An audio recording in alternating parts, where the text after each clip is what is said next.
All right, ladies and gentlemen. So as we've progressed through this unit on evolution so far, we know all about Charles Darwin, descent with modification, how mutations are the driving force for evolution, and natural selection is kind of the steering wheel of this process.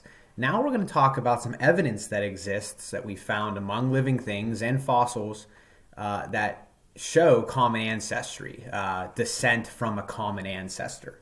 And the first of these pieces of evidence is the presence of something called homologous structures that exist within organisms. And we define homologous structures as structures in different species that are similar because of a common ancestry. So if we look at our examples here, the top row, these are homologous mammals. So we have the leg of a cat and the flipper of a whale. Both are mammals, one land, one sea, and to be honest, they couldn't be more different beyond that if we tried to make them more different. However, if we look at their skeletal structure, the color-coded parts are the same bones. So you see they both here have a humerus, which is the part of the leg that attaches to the shoulder and elbow. They both have that. They both have a radius and an ulna, which are our forearm. Those are our forearm bones that allow our arm to pivot from the elbow, left and right. And then beyond that, they have wrist and finger bones down near where their hands would be. And yes, this is what the inside of a whale flipper looks like. I know they've lost the tissue around the outside and it's just rounded, but they still have the bones that act as digits within that tissue. The same is true even for insects. We have praying mantis leg and a water boatman flipper leg. All right, these are both insects, and if you look again at the color coding, we have a humerus attaching from the shoulder to the elbow. We have a forearm bone in this case, and then we have basically wrist bones in this case, and they're the same. They're just in different arrangements. They might be different sizes, but they are homologous, meaning they are the same and they are structures found between different species.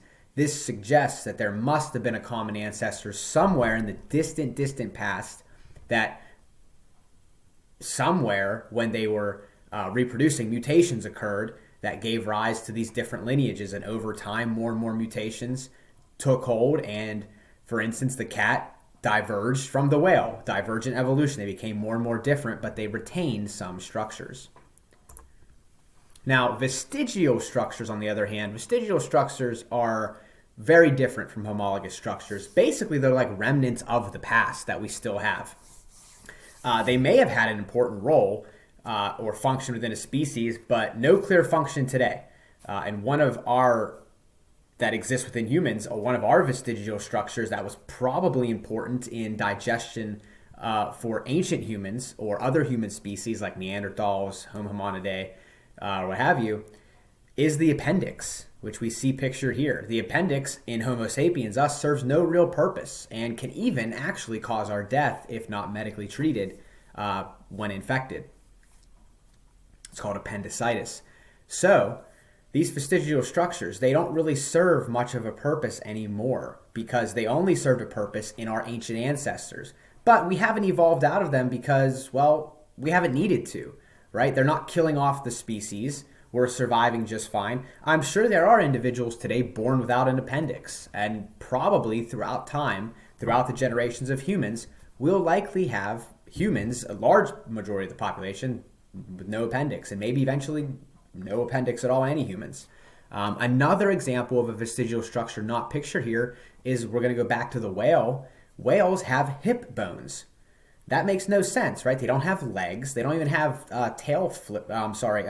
flippers that kind of look like they might have been legs at one point. But whales evolved, according to the fossil record, from land mammals long ago. Land mammals need to have hips to support their body weight on land, under the gravity of land. As these organisms evolved, as mutations caused them to change over time and the environment selected certain mutations, the whales lost their legs, they lost their arms, they had flippers and tail flukes, and they still have these vestigial hip bones. They're just very small in comparison to the rest of the whale because, again, they don't serve much of a purpose now. So what can we learn from the limbless? Okay. So what I want you to do is take a moment right now, and I want you to read this article that I've shared with you. All right, from Berkeley University. Very short, just a couple of paragraphs. And I want you to read this, and if you have questions, jot them down. Feel free to ask me in class, please. But while you're reading, I want you to explain why snakes probably lost limb enhancers, but not limb genes from their genomes. They still have the genes to have limbs, but don't have the limbs themselves. So read that article and tell me more about it. We'll talk about it in class.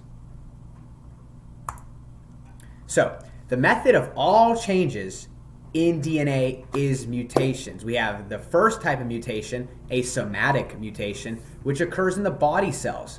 These won't be passed down to offspring, right? Because they did not occur in the sperm or the egg cells. Now, our second type of mutation, germline mutation, occurs in reproductive cells, sperm and egg. These are the mutations that will be passed down to the offspring. These germline mutations are the same mutations that can cause evolutionary events within a species. So, let's talk about gene shuffling.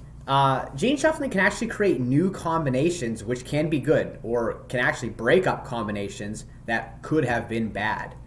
For instance, we'll look at this very, very simple pedigree chart to the right. We have the father has a big nose, mother has bushy eyebrows. Son gets big nose and bushy eyebrows.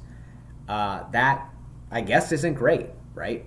But when this son, if he finds a mate and he reproduces, perhaps the mate will cause some gene shuffling and his offspring won't have both of those traits, or maybe his offspring won't have either of those traits. Now, again, we know, as we talked in class and in these screencasts, sexual reproduction is huge when it comes to the driving force of evolution, right? The errors, the mutations that can occur because of sexual reproduction. Now, there's actually something called sexual selection. It's a special case of natural selection, where an organism's ability to obtain and successfully reproduce with a mate matters, right? Your ability to outcompete other individuals within your species to find a mate. For instance, we have this example down below. We have Joe here, age 20. We have Jim here, age 20. Jim does not mate, and Jim does not pass on his genes. So these blue genes are out of the gene pool. No more blue people. But Joe mates and has children, 3 of them. And at age 40, by the age of 65, Joe's children mate and have children. So look at all the green individuals within this population now, because Joe, a human, outcompeted Jim, another human, in the process of sexual selection, in finding a mate within the population.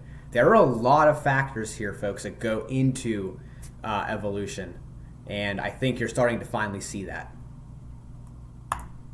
Okay, we'll talk about what happens with these genes in the next one.